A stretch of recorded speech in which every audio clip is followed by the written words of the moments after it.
congratulations. Just what does it mean to get this kind of contract where you continue to set levels and break ceilings for this team? I think what it represents is, we play to a certain standard, and I do think when you're able to get a raise like this, it's to your standard. I don't think anybody expects us to play lower than our standard, and we haven't. And then, you should be rewarded. Is a hard word for me. Because it's earned. You've done what you're supposed to do, and well above what you're supposed to do. You should be paid accordingly, and the university and the board signed off and approved of the raise. Don, what does this mean not only to you personally, but to your legacy in basketball as a player and a coach, and as an inspiration for others to follow in your footsteps? Well, I'm just gonna say, for me, I've never been driven by money at all. Never, ever. I think money is the byproduct of your success and your ability to work hard and be successful in your space. I do think it represents what can be in other professions, that women for whatever reason they're not paid for doing the same type of work, the same type of job. And I think this is an example of what it can look like, feel like, sound like, and I hope everybody's happy about it for what it represents, because it's only the right thing to do. And if you're not willing to do the right thing, then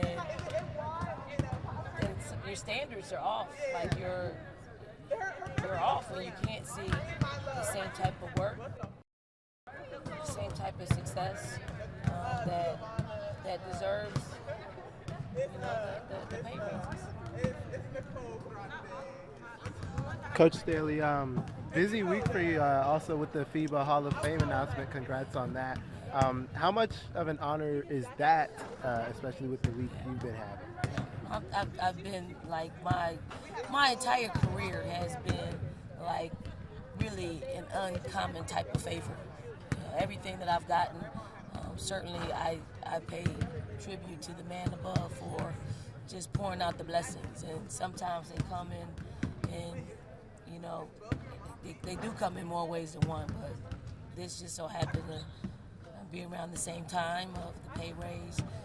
But when I look at Hall of Fames, I look at the type of teammates that I have. I have several teammates in that space that are already in the Hall of Fame. Sometimes when you have teammates that are as great as my teammates have been, they shine the light. They actually pour the light outward and inward. And in our play together, I don't become a Hall of Famer without having the teammates that I've had, because I didn't score a whole lot of points. I didn't. I probably had more assists than I did points. But to be in the FIBA Hall of Fame, that means that's worldwide. That's not just contained here in the U.S. It's worldwide, and it's a true blessing. Speaking of legacy, Sunday is WACH day, but she's been kind of honored all week by the women's basketball community. I guess kind of just thoughts on your ability to continue to honor what she did in her career. It's only right. Pat Summitt has been the standard in our game, and she's done things that you can only imagine, in such a, to me, it's a short period of time. I think her legacy got cut short, but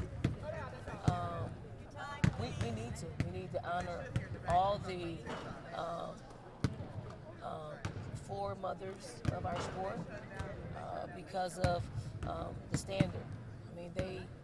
It was a standard. When you see Tennessee, it was a standard of doing business, and it was all attributed to Coach Summitt and her ability to bring out the best in all of her players, like all of her players. I had the great fortune of playing with and against her players, and there's something about them. Like, that if you have to go in the foxhole, her players are the type of players you want to be in the foxhole. Coach, you guys are working your way through the gauntlet. How do you, as you guys heard you guys describe this stretch, how do you feel like you're playing, and what are you learning about your team so far? I mean, it's just game by game. I mean, if you look at the whole totality of these 5 games or the rest of the season, it leaves you with a big headache. So it's just game by game. Next game up is Oklahoma, and we certainly have to be better. Like I'm glad that we're playing at home. I'm glad that hopefully the 18,000 people that are going to be in this building will inject some energy, some want for us not to play bad basketball. We aren't playing our best basketball. We're not playing our worst basketball, but we're doing enough over a long period of time, meaning a 40-minute period, to play to our standard. So I just hope to just play to our standard so we can make the people that spend their hard-earned money to come see us play proud at the end of the day.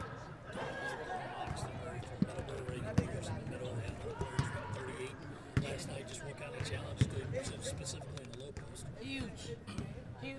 Like, I mean, this is probably our biggest challenge. And I say that because of their style of play. I say that they're relentless. I say that they go in the end very quickly and get quick shots up. And that's hard. They all can score the basketball, and they got a point guard that facilitates and runs their team and has got high IQ. When you have, the head of the snakes with teams like that, they're just hard to beat with all the talent that they have. Anything else for Coach? Coach, how'd your players react to the news of your new contract? They asked to borrow $1.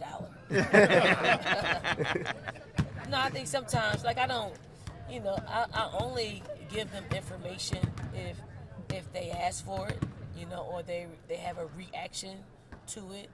And then I just tell them that what I just told you, there's going to be a time in their lives where they're going to feel like they're doing a job and they're getting paid less. And how to handle those instances. It is a fight, no matter what. It's a fight. It's a fight. It's a fight to explain to people what your worth is, like what your worth is. You have to do some comparisons with, coaches here, and you got to do some comparisons with coaches in other spaces, and it's the way it is. It's negotiations. Our negotiations as women are probably a little bit different because we're valued, a little bit different. But I think when it's all said and done, it is the same things that you apply to this game. It's the same persistence, perseverance. It's the same, it's really a game. Negotiations are a game. You get one up, I get one up. You just keep going back and forth. It took a while for it to happen, a long time for it to happen, and fortunately we got to this great place that will only it makes me look good, but it makes our university, it makes our athletic department look great in the whole grand scheme of things. It's gonna be it's gonna be something that budgetarily hard, absolutely, because you don't earmark money to pay a women's basketball coach the amount of money that I'm going to get paid and what I've been paid. But again, Ray Tanner did a great job. Ran a hard bargain. Coach Tanner was very much a part of this negotiation. I think JD came in the end and had a say on the end. But the board at the end of the day did something again that's extraordinary, because it really just doesn't happen. But I'm glad it is South Carolina. I'm glad it's our university and our board that no matter what, we look good. Like we look good. Like it'll be plastered all over the place, and I've got hundreds of text messages. But I'm glad I'm the person that is able to handle it, because I really, truly don't care about the money. I do care about the principle of it. Don't care about the money. It's the right thing to do, though. Thank you. Congratulations.